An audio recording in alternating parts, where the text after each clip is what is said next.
میں تیری بارگاہ میں عرض کرتا ہوں اسے برکت بھی دے دے اور اسلام کے رستے کی ہدایت بھی دے دے۔ حضرت ابو معذورہ کہتے ہیں سر پہ ہاتھ اور ادھر دعا، بس میرا کام بن گیا۔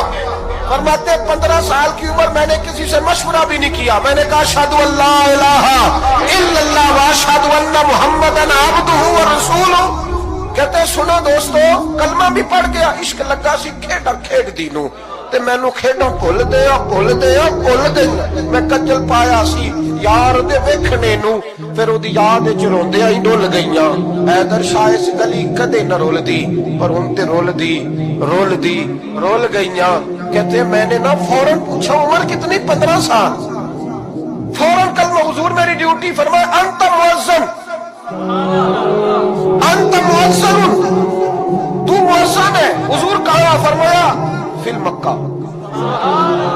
محبوب علیہ السلام نے فرمایا بلال اذانیں پڑھے گا مدینے میں اور تو اذانیں پڑھے گا مکے میں، میں تجھے مکے کا مؤذن۔ حضرت ابو معذورہ رضی اللہ تعالیٰ عنہ فرماتے ہیں میں بکریاں چرانے والا، میں کھیل کود کرنے والا، مصطفیٰ نے مؤذن بنا دیا۔